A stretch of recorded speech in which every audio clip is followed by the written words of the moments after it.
31 years. So I did want to make sure that I got out what I wanted to say today. Most of you guys know me. Of course, I own our sister school, which I just went through a name change. We are no longer Relic Jiu-Jitsu. I have changed the name to Redeemed MMA and Fitness. We have a new logo. It's beautiful. I'm very excited for the change. The purpose is the reasons why I decided to go with the change this year. But I'm going to kind of go through what I wanted to write. So basically, I just wanted to start off where my journey started.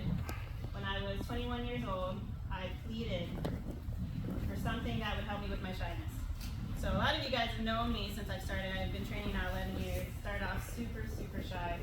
Charlie and Rika know. Charlie's the first one who saw me walk in. So it's really beautiful for me to have people that have seen me since the day I walked in, Colin as well, to my middle ground where I finally started opening up a school, to now being here with Dave and Melissa. Again, I've known them for 9 years. Came to, I think, their second Pretty Dangerous, so it's been an honor to be able to train with them. I feel like family before I was really family. So that just shows you guys what kind of professors you have. They're amazing. Feel very blessed. And I am also honored to share this day with my brother in Christ. Also, want to say that. I am very honored. You guys know my faith has grown through the roof. I've always loved God, but it's grown through the roof the last few months, and there's a reason for it. But let me get back because I'm getting off track. So I grew up in a church. My grandfather was a pastor, so I believe, but I had never truly had a relationship with the Lord until these last couple of months. So I guess I wasn't getting off track. I was on track. So I had never asked in prayer form for something to break my shyness. I just cried in my room alone. What I thought was alone, now I understand we are never truly alone. God and the enemy is always listening. So even just talking and thinking is a form of prayer. The beauty that we can speak to ourselves in our mind, God did that so the enemy couldn't hear our thoughts. He only knows when you speak it out loud, right? But God knows your heart, your thoughts, and your words spoken. Today I realize the enemy will plant fears in you, but it's God that makes you face those fears. God is the creator of light and darkness, peace and evil, and it took me a bit to understand this, but this morning it clicked. Fear is the only stronghold the enemy has on us, or we have on ourselves. So God puts us in a position to face our fears so we can be truly free, and He is with us every step of the way, and we are never alone. God planted me in the life of MMA and Jiu-Jitsu. He knew I was afraid of being in front of people and in front of a crowd. He also knew that I've always been athletic and I love to be tested. This is why I love the sport so much. Stepping in that cage, I face my fears every time. I get to be around so many great people that love me and support me, and they sacrifice their bodies and their time for me. There's nothing like a coach. You guys don't understand.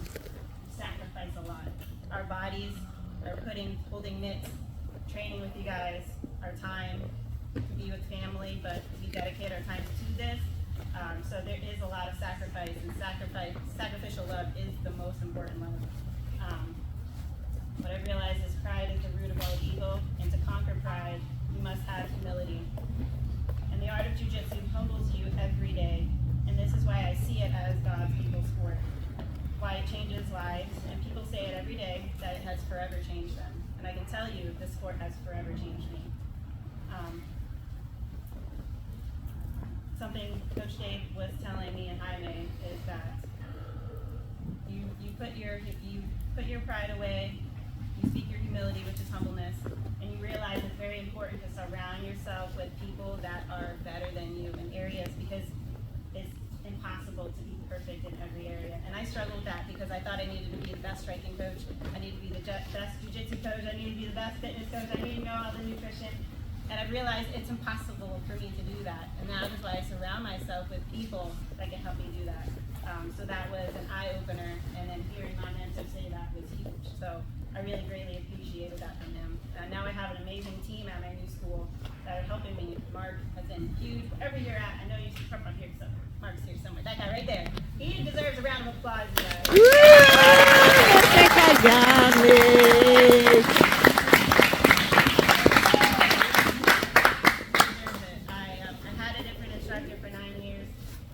I suffered in silence for 9 years, and no one knew because I couldn't tell anybody.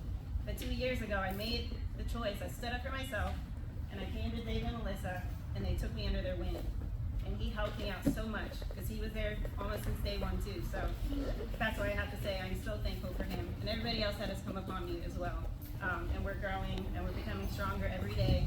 And that is why my faith is so strong, because I've seen what he did for me. I've seen what he's done for everybody else now.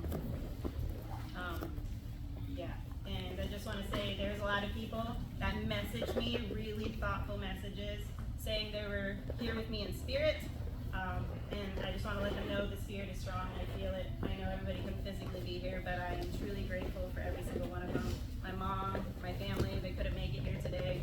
I'd rather them be safe than sorry. So I know they're here with me in spirit.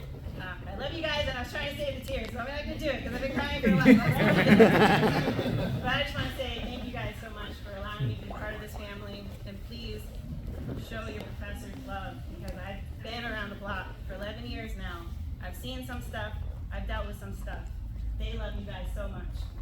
Whatever you can do for them, do it, please. That's all I got.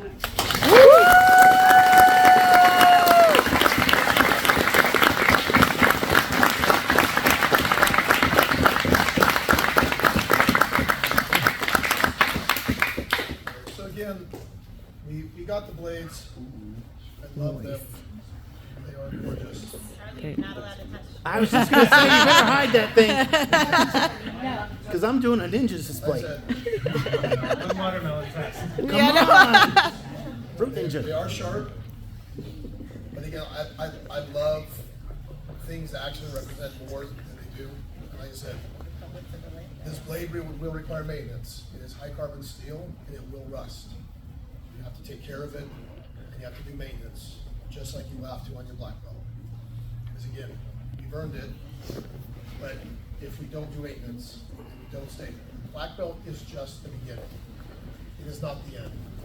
It literally is the first step in the next 31 years of your journey.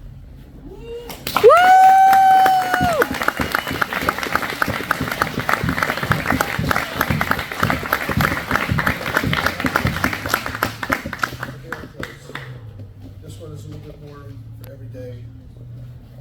That is definitely one that we wanted to make to be a little bit more ornate, something that we can have out and feel very comfortable as we are. No.